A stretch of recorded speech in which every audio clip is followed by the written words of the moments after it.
Hello everyone and welcome to Nara's Tarot. Thank you very much for being here.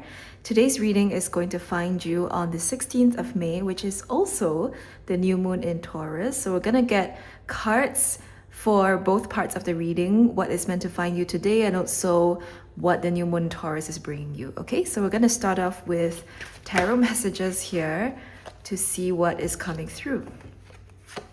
We first of all have the Sun. Then the Four of Wands in reverse. The Six of Wands in reverse. The Empress and also the King of Swords. And underneath the deck, we have the High Priestess. Okay.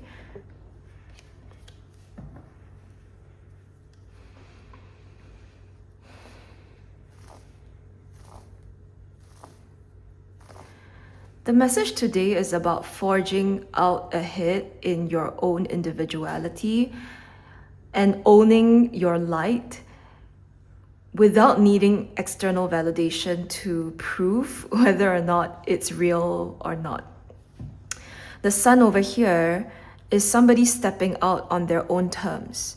And with the Six of Wands and the Four of Wands in reverse, these two cards have an idea or convey an idea of community coming together, either people recognizing you or celebrating you or just coming together in some way, shape or form. And when both cards are in reverse, I'm seeing that this may not be the case for you in your life right now, and it could be a little bit frustrating for you to deal with these unsupportive voices or maybe even very judgmental voices from the people around you. But when we have the Sun and the Empress over here, this is so much self-confidence shining through. This is giving boss energy where you don't care anymore about what people are saying or thinking of you. You simply know that this is what you want to do and you're going ahead with it. So there's a lot of confidence that has been restored. And the Empress here is a lot of that divine feminine quality of taking back, your own narrative of yourself, especially if you are a female or you identify as female, especially if you've had to take a lot of crap from people around you because of your gender, and this Empress card here is all of the work you've done to restore that confidence within yourself, restore your self-worth, I should say, back to a place where you can stand on your own terms and you're not afraid of who you are and what you want to show to the world.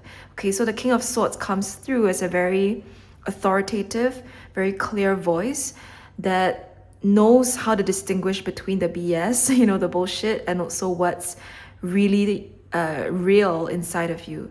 Because you know that the Six of Wands, the Four of Wands, this is external feedback that isn't constructive. So you've learned not to take it in. You've learned not to not to internalize those things, and you've learned to stand firm on what's real and what's true for you. Okay, so the High Priestess here also, the Empress and the High Priestess, they both are divine feminine energies here that's coming through very strongly for my people here, that either you're working with very powerful goddesses or you have done so much work inside of you to restore your own self-worth from a divine feminine perspective that this is really grounding you and it's really holding space for your growth and your well-being and your success in this time of your life. Okay, let's see if there's a bit more information from Spirit. We have the King of Pentacles in reverse. That card came out a bit iffy. It was I wasn't sure if I wanted to come up right or in reverse, but hey, it landed that way. But just taking a mental note of that. We also have the Seven of Wands in reverse.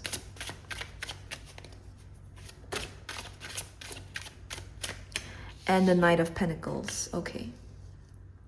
And underneath the deck, we've got the Two of Pentacles.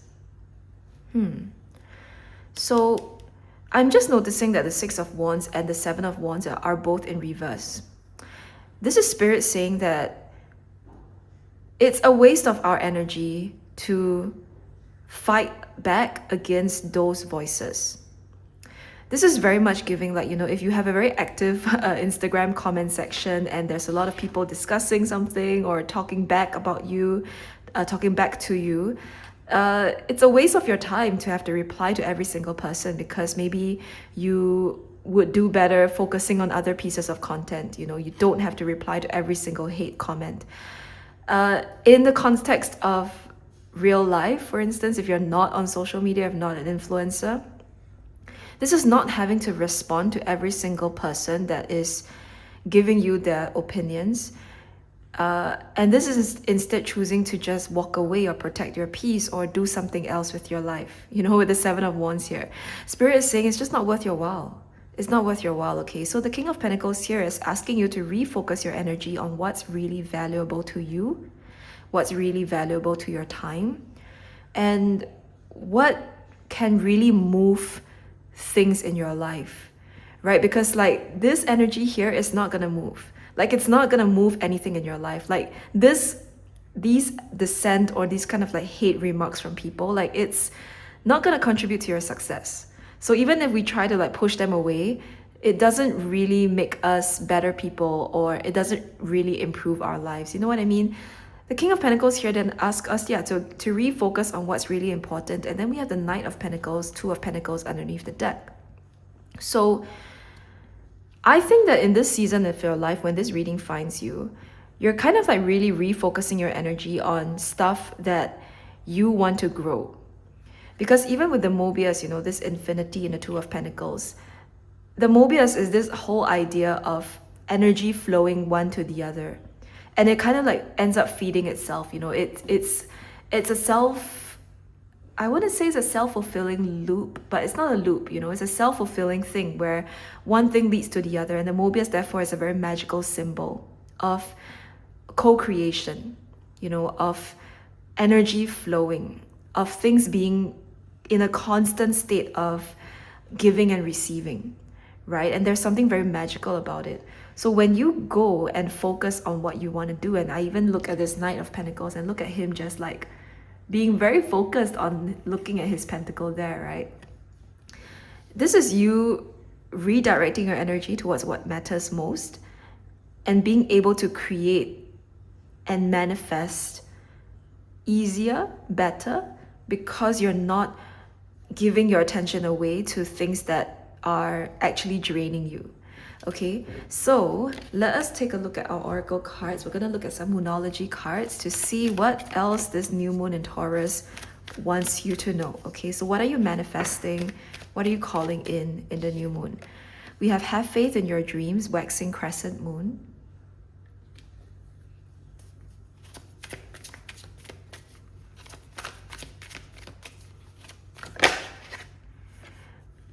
Adjustments are required, third quarter moon. And also, nothing is yet set in stone, mutable moon. Okay, so this whole reading has very much been about you achieving and self-actualizing some kind of goal. And when we have faith in your dreams, I am, you know, certain that this reading is about something you want to manifest. And you've been having a hard time maybe manifesting it because you needed to deal with some external disruptions. You've had to have a lot of your energy taken away to deal with those things. And now, for some reason, you know, this situation in your life is just falling apart. Like this very chaotic, very unsupportive energy, like it just isn't able to take root anymore. And it's just simply falling apart on its own. And so the message coming through from Spirit is to come back to yourself and have faith in your dreams, because maybe things didn't work out in the past for a reason. Maybe it wasn't the right time. It wasn't in divine timing to have that kind of manifestation yet. But right now it is. Okay, so nothing is yet set in stone is so important, because I think some of you have given up a little bit of hope in yourself and you feel like it's not really possible for you to manifest what you want. But nothing is yet set in stone is saying that it's not over yet. It isn't over. The story is far from over, so do not give up on yourself, okay? Adjustments are required is self-explanatory. I don't know what else to say, but actually I want to look at what adjustments are actually required. So let's get tarot back and look at, what does spirit want you to adjust in your life? 8 of Pentacles, okay? So yeah, again, the adjustment that is needed is to come back into focus, come back to your main task and your main purpose in your life, okay? 8 of Pentacles is dedication, it's focus, it's a dedication to one's craft and one's mastery. So what do you consider to be your craft? What do you consider to be something you want to master in this lifetime? What do you want to get good at? That is all of that, all of what this 8 of Pentacles represents. And this is spirit asking you to make adjustments to come back to the things that you really want to get good at in this life. Okay, the next thing is the 6 of Swords in reverse. So the next adjustment to make is to move on. This is giving yourself permission to move on from all of the things that have been afflicting you, all of the things that have been causing you grief, all of the things that have been creating all this stress and this tension in your life. The 6 of Swords here is asking for you to let yourself off the hook. If you've been analyzing or over-analyzing the situation, if you've been feeling guilty, if you've been feeling ashamed about something, if you've been in any way mentally punishing yourself over what has happened in the past, maybe you're overly ruminating about something, or you're constantly trying to figure out why something has happened, the adjustment that's needed is to let yourself off the hook. There's nothing more to figure out. There's nothing more to analyze. There's nothing more to think about, No, there is really nothing more. Let yourself go. Let yourself move on and find that sun for yourself, find your light, your spark again, because that is the essence of this journey right now, finding your spark. And I don't even think you have to find it. I think you already have it. It's more just about expressing that spark. The sun is here. So just express your spark, express your light, and you'll see things in your life starting to change because you're able to own your light in such a more powerful way this time around. 2 of Swords, again, there is no doubt, absolutely no doubt that you are in you're back in the game. You're in the productive, abundant season of your life. You're back in the zone where things are very clear. There is no question what you're supposed to do. I don't know, this 2 of Swords is just feeling like, we don't have additional bandwidth to give another part of ourselves to unconstructive, unproductive, and even like destructive thinking and energy and people and situations. Like, no, I don't have the time and space to entertain even one more thought or one more word from those people. Is that kind of feeling. So we're gonna let it go. We're gonna allow ourselves to move on and come into what is truly, truly the most exciting thing in our life, which is to make some great things happen, make some great shit. Okay, so this is the reading I see for you. Thank you very much for being here, and I wish you a very beautiful new moon in Taurus, and look forward to reading for you in future as well. Bye.